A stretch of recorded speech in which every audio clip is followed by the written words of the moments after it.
Hello, Internet. Let's talk fights. Pulls guard. Saints work. Unfazed. Oh, Imanari got a hold of that ankle pretty well. Isn't hand fighting? A ground and pound there. We're trying to roll through the back door. Salzberg strikes. Now he's going for a hard double leg. Another person. It's probably not. Ryan Salisbury. Ladies and gentlemen, I'm so excited. Savage Gentlemen, Episode 1. We're here. Magomed Ankalaev versus Johnny Walker. We're kicking it off with the main event. The last fight ended in a no contest from an illegal knee. Let's look at both the fighters. Magomed Ankalaev is a Russian southpaw. He's very patient on the feet. Something worth noting is his strike defense is well above average. He has a 58% strike defense, very hard to hit, particularly to the head. We haven't really seen him hurt there. One of his main tools on the feet is his lead hook and his rear head kick. We're not that likely to see the head kick against Johnny Walker because Johnny Walker is 6'6", but I think he's going to find those hooks. The other thing we see in Magomed Ankalaev fights consistently is the calf kick and the leg kicks. Not his use, people using it on him. When he fought Jan Blachowicz, he got hurt by the calf kicks a few times. Now him and his team are clearly aware of this. They've been working on it. In the last fight against Johnny Walker, he was looking to march in behind his knees, looking to check those kicks on the way in. It had some mixed success, but he's clearly aware of it, which is always a great sign if a fighter has the fight IQ to make an evolution from one fight to the next. Lastly, for Magomed Ankalaev, he can grapple. Him and Johnny Walker have a common opponent in Nikita Krylov. Nikita Krylov out-grappled Johnny Walker. Magomed Ankalaev out-grappled Nikita Krylov. MMA math doesn't work, but Magomed Ankalaev out-grappled the guy who out-grappled the guy. He's got a big edge in grappling. Johnny Walker is a freak. This dude is the pound-for-pound deadliest stripper on the planet. He's got like 16 knockouts. He's highlighting people left and right, flying knees, back fists, crazy shit. Even though he seems like a wild man, and he is, there's some finesse behind his techniques. For any striker, I don't care who it is, there are a few pillars of striking. One of those pillars is crashing. When I say crashing, I want you to imagine a head-on collision. Johnny Walker is waiting for his opponent to enter and timing this through space with a flying knee. He's gotten finishes before, and he'll try it again. Secondly, he loves to kick the legs. He loves to stomp the knee. He likes to cut the calf. Ankalaev is making adjustments. I'm excited to see what Walker comes up with. Lastly, same side attacks. Walker will throw a huge rear kick and follow it up before his leg is even back on the ground with another punch. This breaks up the rhythm, the timing, and helps devastate and hurt his opponent through their guard. Final prediction? Final prediction, official prediction, I think Magomed Ankalaev, according to the odds, is a heavy favorite. I think it's justified. I think Magomed Ankalaev can take over this fight. I think he's the better grappler. I think there's a good chance this fight goes late. Round 3, 4, 5 could get a TKO finish, but there's a good chance that Ankalaev gets a decision. The only real way that I see Johnny Walker winning is with a first-round knockout. If he doesn't, I think the chances of him winning go off a cliff. Walker is a killer, be killed kind of fighter. He's going to finish you or he's going to get highlight reeled himself. He's trying to evolve into a more well-rounded approach, and we see that in some of his results, but I don't think he's good enough. I don't think he's good enough on the ground. I don't think he's technical enough on the feet, and I don't think his cardio will hold up well over 5 rounds. Ankalaev will finish him under 4 and hopefully earn himself a title shot with a devastating performance. Magomed Ankalaev, we're riding with him. All right, guys, next fight, the co-main event is another rematch. Manel Starboy Kape versus Matheus Nicolau 2. Manel Kape is a ridiculous striker. This dude switches stances. This dude pulls. When he lets his hands go, it's devastating. If he can get his opponent close to the cage and let his combos fly, beautiful body shots, really good power for a flyweight. A few of the issues he's run into lately are close fights. He's lost multiple split decisions, which he's, thought he won in between. It looks like he's capable of winning. Talking shit to Kai France at the press conference, trying to square up to Izzy. This dude's all over the place. I like it. He's entertaining as hell. The last fight with Nicolau was incredibly close. Nicolau controlled the first round with takedowns, really good top control. Second round, Manel Kape does this repeatedly in his fights. He'll press on the gas hard. He'll throw an incredible amount of combos, really pick up the volume, hurt his opponents, and then back off, and then really scale it back and let his opponent back into the fight and let these close fights play out. The last round, it was tit for tat, huh? It was really close. They both picked it up in the third. It was a very close third round. Nicolau was winning the first half of the round. Kape seemed to realize maybe we were slipping away and started to throw some flying knees towards the end. We thought it could have stalled it, but it was a very close fight that probably didn't need to be that close. Last thing I'll mention on Manel Kape, and this is a second pillar of striking, a must-have for strikers, is the ability to pull. You have to be able to pull yourself out of an engagement, out of the fire, out of the firing line, and get back in and counter. Manel Kape does not like to block. He'll even eat shots and stay pulling back, rolling them with a little bit, coming back with counters. He does not want to sit and plant his feet and block in a traditional boxing sense. It proves very effective in a lot of cases, but sometimes he'll get clipped clean and not even his hand is nowhere near the punch. Relies on his chin sometimes. As far as Matheus Nicolau, picture this. If Lyoto Machida and Rafael Assunção somehow cloned a baby that was half of each of them, that was a little flyweight, that would be Matheus Nicolau. He's a very patient counter striker. He does something in his fights, which is generally that in the first round, he skirts the outside of the octagon, which we call the outside six, because it's usually 6 feet. He skirts that outside, being very patient, seeing his opponent's timing and speed, just not really giving them anything, not taking anything because he has good defense. He really likes to do that in the first round, frustrate his opponent some by being patient. Once he's comfortable, he's willing to take the center and start letting things go more. When he does let things go, he has very good right hand, really good left hook, very good kicker. He's a great striker, and he's pretty powerful. He gets a decent amount of knockdowns once he actually starts going. The question mark to me in this fight is if Kape wins that first round, or is winning the first round. Is Matheus Nicolau willing to break his habit of being patient and slow and careful in the first round and pick things up sooner? Because in the first fight, Matheus Nicolau, once he started picking things up in the third, looked great. And he did good in the first when he wrestled. That's the other factor, is that Matheus Nicolau can grapple, and he can grapple against Kape. It wasn't easy, because Kape has good takedown defense, but he was able to take down Manel Kape repeatedly in the first round and hold him down for periods of time. It's a really interesting matchup. I think this is going to be a close one. Close one again. What do you think for an official prediction? I think Kape is a little more dangerous on the feet. Nicolau is coming off a knockout loss. I think Kape hurts him repeatedly, stays on his feet long enough to score effectively, and presses on the gas a little bit more this time. I think he gets a unanimous decision. It's a great point that Nicolau is coming off a first-round knockout loss. That really raises the questions even more of what he's going to do in that first round. Is he still going to be patient? Is he going to be even more careful? Is Kape going to rewatch the first fight and realize that if he stepped on the gas more in the first, he could probably take it? A lot of questions. I think Kape is justifiable in being a slight favorite. He was doing good the last fight. He's on a win streak. Nicolau just got knocked out, but either guy could take this fight. It's very close, just like the last one was. Can't wait to find out. Next fight. All right, moving right along, we have Jim Miller versus Gabriel Benitez, a battle of the Southpaws. Guys, this is a fight of two old dogs. One of the things that we sometimes see in fighters' career when they get a little bit older is that they look for finishes. They don't always have the conditioning or cardio to go for 3 rounds or try to wrestle for 3 rounds. They look to finish and get out of there quick. Both of these guys are finishers. Their records indicate it, and we're going to see it in the fight. If we're talking about Jim Miller, the first thing I think of is his lead hook and his inside low kick. That's one of his favorite attacks. He's a Taekwondo black belt. He doesn't really go head kick and side kick, but he has a very nasty low kick. Now, it's a southpaw versus southpaw matchup. So it's probably not going to be inside, it's probably going to be outside, but I think that we're still going to see it in this fight. The other thing about Jim Miller is that he loves to club and sub.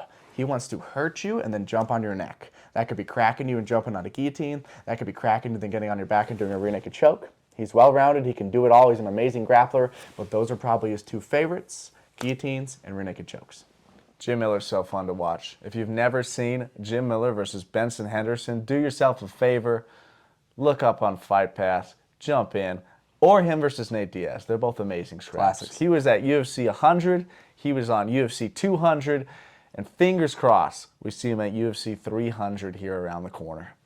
Gabriel Benitez is a dangerous southpaw. He really prefers his left rear kick, his left straight, and keeping some distance. If someone tries to get inside that space, Gabriel Benitez is very good at crashing with his knee. He'll throw it to the body, and it's gotten him finishes before. Where he starts to falter, where opponents have had success, is where they back him up to the fence. He was hurt there against David Oyama and finished, overwhelmed with a series of punches. Same thing in the Yusuf fight, and before that, Andrei Fili did him in. I think he's very dangerous, but I think Jim Miller might just have the answer. Final prediction? Well, I think it's going to be interesting if Jim Miller decides to strike or decides to wrestle. If he decides to wrestle, Gabriel Benitez has this extra tool in his tool set. In his first UFC fight, he hit this reverse grip guillotine to put his opponent out, and in subsequent fights, he's used it as a takedown defense. Instead of sprawling or pushing himself against the fence, he'll chase your neck. If you rewatch Gabriel Benitez versus Billy Quarantillo, when Billy shot, he would jump on his neck, not with a standard guillotine, with a 10-finger choke, where instead of punching one arm through, he's keeping both arms in the center, usually lifting this bottom arm, digging the palm and the fingers into the throat. He's so good at it, at putting your head in a box and squeezing on it, that guys will give up on doubles entirely or roll to their back. So that's a really interesting threat to see that in the grappling. I think overall, Jim Miller's a better grappler. Ultimately, in that fight, Gabriel Benitez got his back taken by Billy Quarantillo and got finished there. But it's really interesting to see if he gets a hold of Jim Miller's neck. As far as an official prediction, I think Jim Miller is more durable. I think he's a little bit more experienced. He's been around forever. I don't think he's going away anytime super soon. So I think Jim Miller could take it. What do you think? I think Jim Miller clubs and subs. He's going to rock them. Shout out to MMA experts. Jumping on the guillotine or finishing with a rear naked choke. He gets the job done, and then we see him on UFC 300 and hopefully soon riding off into the sunset. That's our take. Let us know what you guys think in the comments down below. Like and subscribe, and tell us who you think is going to win, and more importantly, why. All right, guys, the next fight on the card is Ricky Simón versus Mario Bautista, a very exciting matchup of two bantamweight contenders. What we got? Mario Bautista's on a roll. He's on a tear. Some of them are closer than others, but he's on a very good win streak. Coming into this fight, he's well-rounded. He strikes well. He grapples well. The last fight against Damon Blackshear, close contest. He'd shoot consistently. If he gets taken down, he's working to get up right away. He's putting together more than one strike at a time. One interesting historical piece of his career is that in his debut, he fought our boy, Corey Sandhagen. What a tough on debut. ESPN. First fight ever, UFC history. Corey Sandhagen does him in with the flying knee, the double knee, the pump knee. Gets finished. Fast forward to Miles John versus Mario Bautista. And Bautista uses this exact same technique to do in Miles John and get a third-round finish. Willing to learn. If that's not martial arts, I don't know what is. Learning from your opponents and coming back and using the exact same technique, ruining someone else's night and highlighting yours. If we're looking at Ricky Simón, how I would try to describe him is as a jacked Clay Guida. He's got that same spirit of energy of an Energizer bunny that's always moving and always doing something, but he's a lot more physical. One of his favorite things to do on the feet, he's really been working on evolving his striking. I think that loss to Uriah Faber may have been a little bit embarrassing. He really evolved his striking since then. He uses a lot more fakes, head pumps. He'll punch hands out, just touching the space to find something else. One of his favorite things to do is the cross counter. Your opponent's throwing a straight punch, he will slip his head offline and he'll throw his right hand over the top of that punch, landing on you. The shutdown. It's such a good move, especially for wrestlers, because later on in the fight, once he's hit you with some cross counters, it looks the same almost as his shot. Well, either he'll cross counter and then shoot, or to show a little head bump, you're worried about that big right hand, and he gets in on his shot. That's one of his favorite moves. He's very, very good at it, but he can really do it all in the striking. The other notable thing with Ricky Simón is the hustle and the physicality. His takedown hustle and ability to shoot consistently and have a high volume is crazy. And then his physicality. He will pick people up, run them across the octagon, and slam them wherever he wants them. He's incredibly strong, incredibly explosive, and fast for a bantamweight. Mario Bautista is well-rounded. He's got some rear naked chokes. He's got wins over good competition, but no one quite at the level of Ricky Simón. I think Ricky Simón wins over Merab, wins over top-level talent, main events against Song Yadong. He's going to learn from those experiences. What's your final prediction? I agree. I think this fight is going to be favoring Ricky Simón. The question mark to me is how he does in the clinch. If he punches and clutches, and then Mario Bautista is able to find some elbows, that can give him some trouble. If he's able to take Mario Bautista down, I think he's going to dominate this fight. If he's not able to, it's going to be tough, but I think he can. I think Ricky Simón's going to take this one. Too physical, too strong, too difficult to deal with. 3-round pace favors Ricky Simón. I think Ricky Simón by decision. We're going with the mullet. Mullet power. All right, next up, Bruno Ferrera versus Phil Hawes at middleweight. Guys, this is another one, a little bit like the Jim Miller, Gabriel Benitez one that we both think is probably going to be a finish. Let's talk about it. Bruno Ferrera, kind of somewhat of a newcomer to the UFC. He won in Dana White Contender Series. Then he had a really good win against RoboCop, knocked him out. Then he got knocked out pretty quick. How his future is going to go is unknown, but let's talk about what he does. He uses some pretty erratic movement. Starting the fight, he's going to be jumping in and out a lot and switching stances a lot. That makes it pretty hard for opponents to get a read on him, but they might be at a time that in and out, that could be a little bit of danger if it becomes predictable, but he uses it pretty well. The other notable thing about him that isn't typical is that he strikes well off the back foot. With that moving in and out, he will be striking offensively, but he's kind of looking to draw you in where he's pretty close with his back to the fence, and then he's shoulder rolling and moving, and he's going to hit you with a big shot. His last 2 wins, his last 2 finishes are with that. On the Contender Series, he got a knockout off the back foot, and against RoboCop, he was pressed against the fence, rolling his shoulders and moving, boom, big right hand, got a knockout off the back foot. So that's really interesting. We don't see that too often, that fighters are good at striking off their back foot on the defensive side. So that's really cool to see with him. I'm really curious how it goes with Hawes. What do you think about Hawes? Phil Hawes is inches from greatness.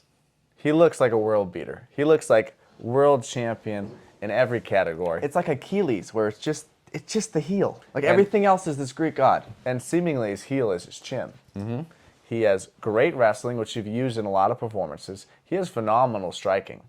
Against Iran Win, I haven't seen someone land that many clean elbows since the last Matt Brown fight.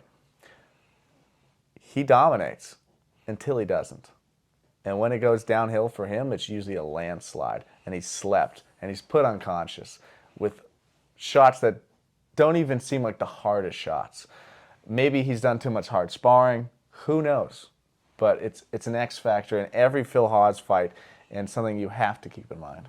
I think he's the better fighter, but whether or not he wins is a little bit up in the air. The most likely thing that I see happening here is just a finish happening for one or the other. They've both been knocked out and knocked people out recently, so I think there's a good chance it's a finish. If you were to lean one way, who do you think? I'm going to go Bruno Ferrera on this one with a finish. Gun to my head, I say Phil Hawes, but the most likely thing, again, in my mind, is a finish. More so than either one winning. I'd be more confident to say it's going to be a finish. Yep, if you're going to put money somewhere, it goes under 3 rounds. Quick shout out to the sponsor of this video and our friend Sanctum Combat. Link in our description. Hey guys, next fight on the card, we're going to heavyweights. Where's Waldo versus Andrei Arlovski? What do you got for Andrei Arlovski? He's a vet. He won the title back in, I don't know, before I was born, maybe. Ageless wonder. He's been around 44, for 45. so long. He overcame a losing streak in his career, got back to the UFC, beat Brendan Schaub, beat Bigfoot Silva. There was a point where we thought he was going to fight for the world title again, which would have been nuts. I don't know if I've ever seen any fighter that had bigger losing streaks and then after that had winning streaks. Heavyweight. 3 or so times in his career, he's had 3 to 5 losses in a row, and then after that, came back to win a few in a row. It's crazy. He's on another losing streak.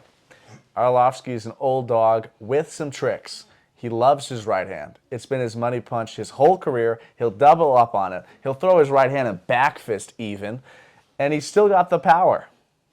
He's not as sharp as he once was. He doesn't have too many fights left. But it's going to be fun. It'll be interesting to watch. What do you think about Costa? Waldo Cortes. I think his last name is Cortes. It's Costa. I don't know. Where's Waldo? Was a former pro boxer.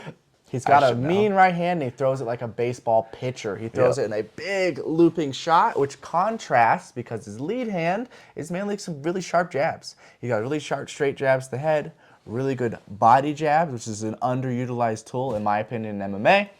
That's mainly his tools: straight to the head, straight to the body. Baseball pitcher for right hand. He's got good boxing.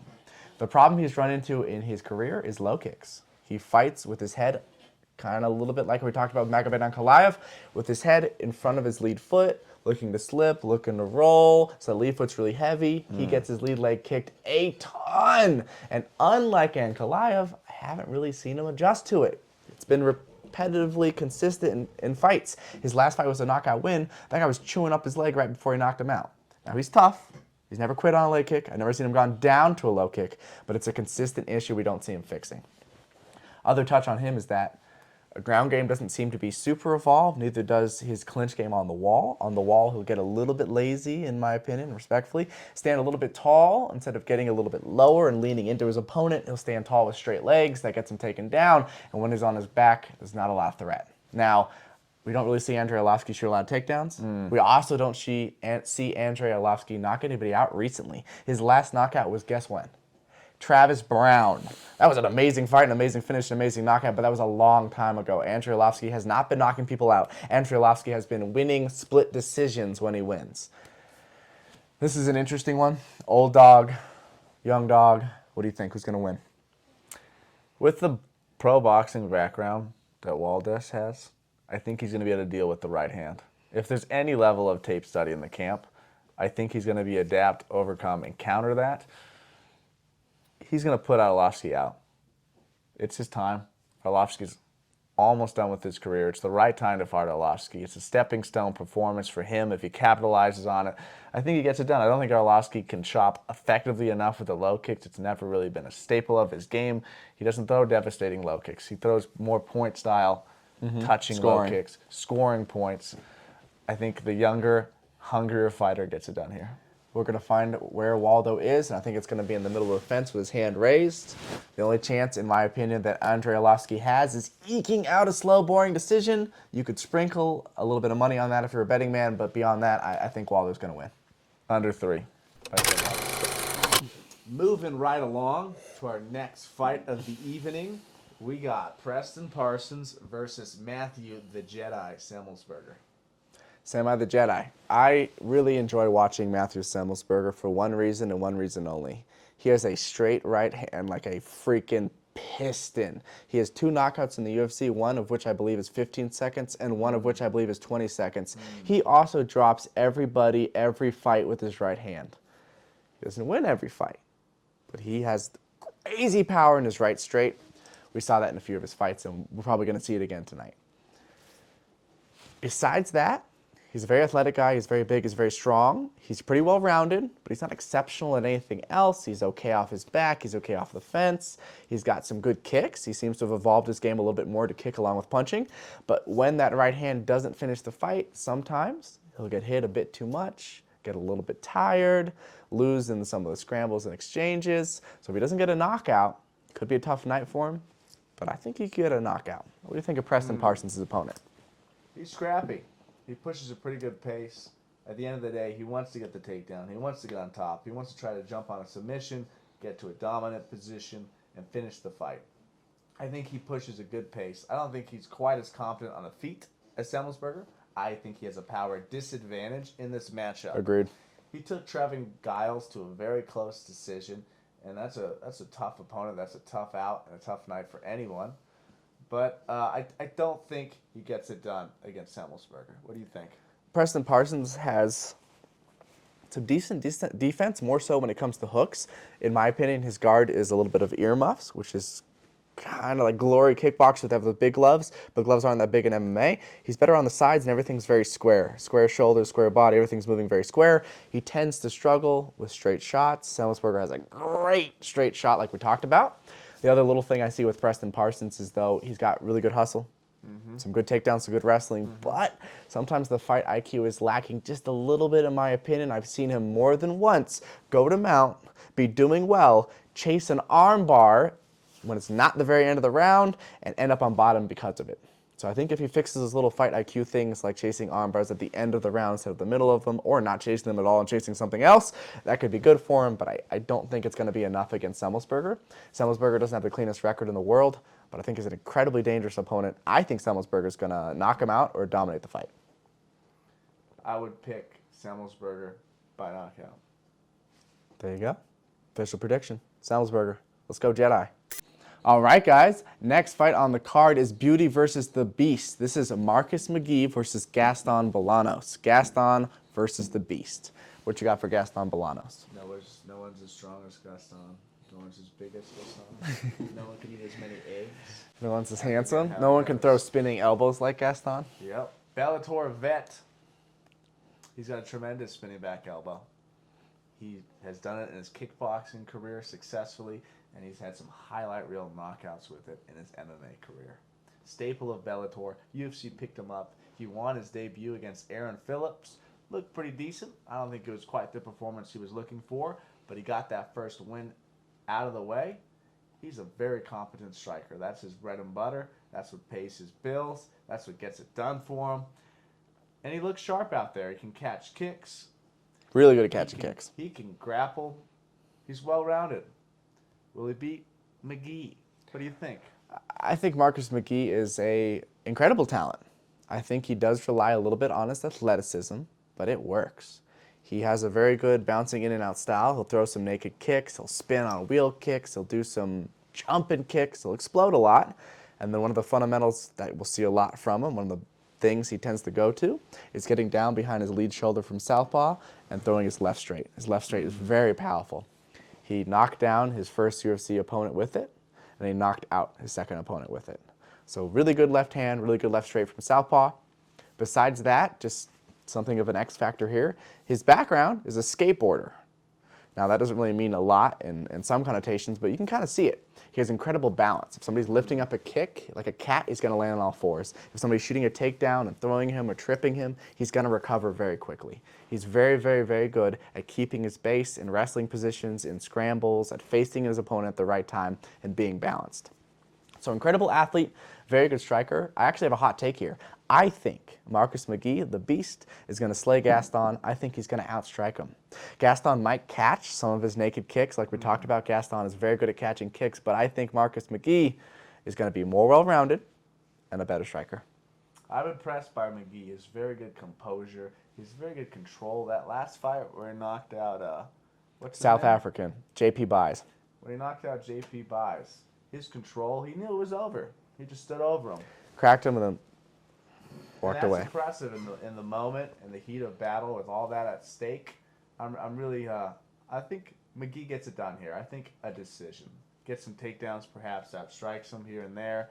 A little more well-rounded. He's on a roll. And I think Bolanos has taken some losses in his career that he would probably admit he shouldn't have against some talents that weren't potentially at his level, but they were the better man that night. McGhee, Beast slays Gaston. The Beast beats Gaston. All right, guys. Next fight on the card in our prelims. This is Farid Basharat versus Taylor Lapilus. What do you got for Basharat?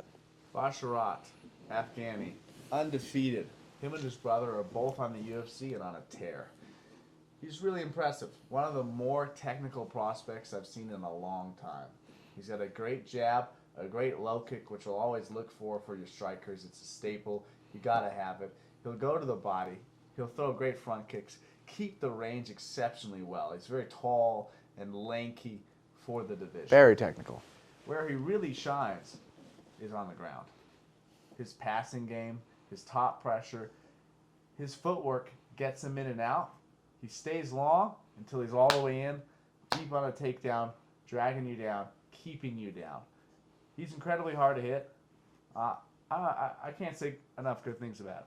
He's great. Very, very, very talented. His opponent, Taylor Lapilus, is a pretty interesting case. I've been trying to give ideas of what these fighters are like, and here's one. If you took Leon Edwards and Cyril Gahn and put them together into a smaller guy, that's Taylor Lapilus. He trains with Cyril Gahn, so that comparison makes a lot of sense, and you can see some of the things in his style. He is a southpaw that loves to lead hand fight. When you're southpaw, your right hand is in the front, your right hand could touch your opponent's jab hand. It's very hard to jab through this hand, so we're hand fighting with this hand. Off of that, he does something that I love to do as a southpaw, which is touch that lead hand and then throw a jab cross on the inside. He does that a lot, and he does it really well. The other talent that he has and that he really shows in his fight is getting to the body with his kicks and his knees. His last 2 finishes were finishes to the body, either with a knee to the body or a side kick to the body. So beyond those straight shots, very good at finding the body with his legs. When it comes to takedown defense, which is a little bit of an X factor in this fight, he's good, but he has been taken down somewhat consistently. In his last fight, he fought the Irish Dudober. I forget his name, but just a tank of a dude. Big old head, big body, throwing big hooks and shooting on him. He could get taken down some, but overall he won the fight by controlling the distance, mainly on the back foot, throwing straights and kicks. This is an interesting one. I think if Lapilus moves forward and takes the center, he's got a better chance because that's going to let him kick more. If he's getting backed up like he did in his last fight against the Irish Dudober, again, I'm sorry, I forgot his name, but if he's against the fence, now it's mainly his straights. Very hard to kick with your back on the fence and very risky. On the ground, he's not much of a submission threat. He's pretty well rounded. He's pretty good at getting up, but if he gets on the ground, he could be in big trouble with Basharat. What do you think for an official prediction? Anything else?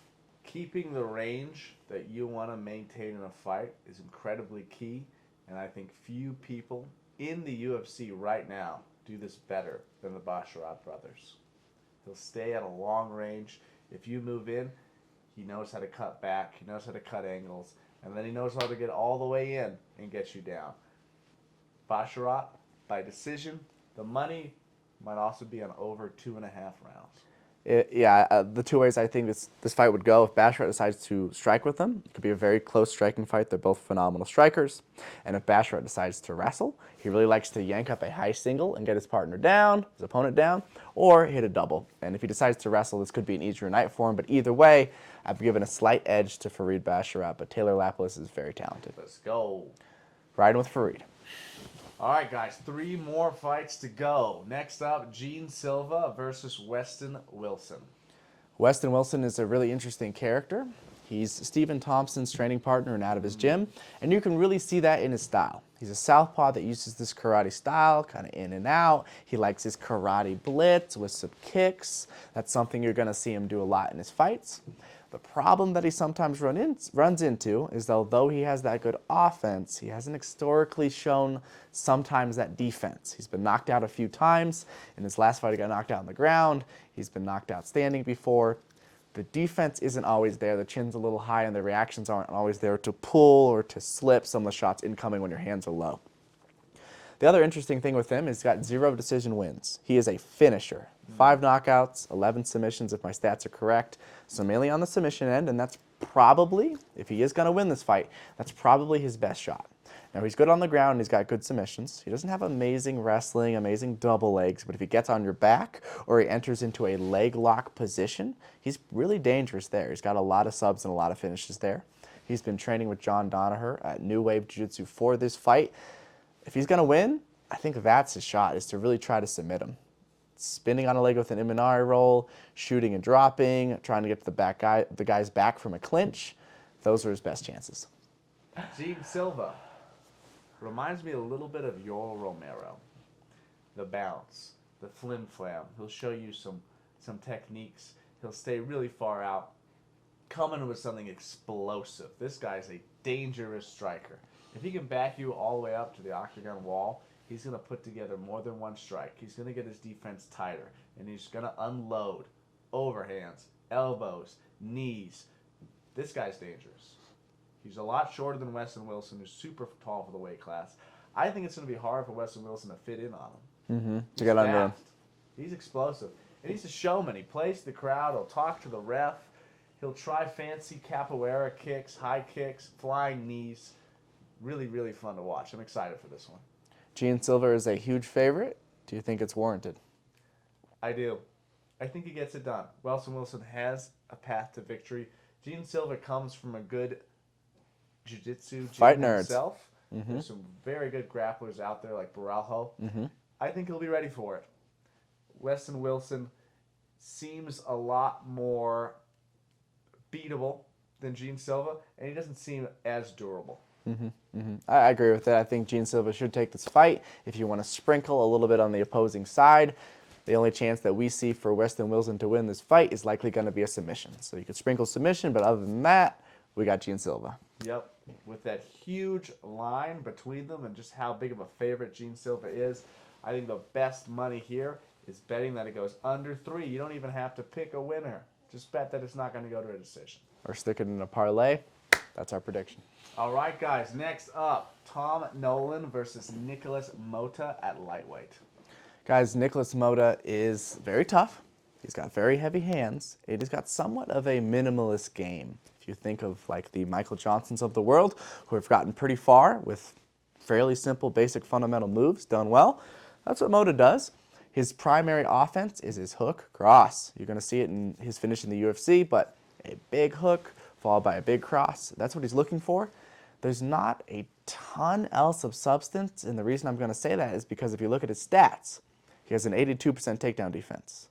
He has a 0 on everything else for takedowns because he's never shot a takedown in the UFC. He doesn't shoot. He wants to go in the middle of the octagon. He wants to move his head some, pump some other strikes, and find that hook cross. He's good at what he does, but it's been a little bit limited in his career, and it's gotten him sometimes on the other end of that. It's a live by the sword, die by the sword. If you're always going to stand and strike and your opponents know what you're going to do, it's somewhat of a coin flip. He hasn't always come out on top. He's been finished. He's been taken down. He's been beaten up before. This is a tough out for him. Tom Nolan, exciting prospect out of Australia. Big train. Coming off a knockout in Dana White's Contender Series and did it impressively. This kid is 6'3". He's tall. He's lanky. He doesn't look like he's built to hit like a train, but he is. He packs a goddamn punch, and he's putting people to sleep. This kid pushes an unbelievable pace. Watching back some of his earlier pre-Dana White's Contender Series fights, I was amazed at the pace he pushes. He'll spin. He'll stay in people's faces. He'll back them up to the cage.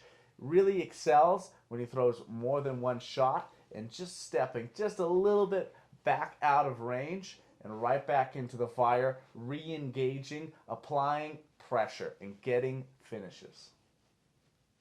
Who do you think gets it? Big fan of Nolan already. He hasn't even fought in the UFC yet, but like Ryan said, we watched back some of his fights. We were very impressed.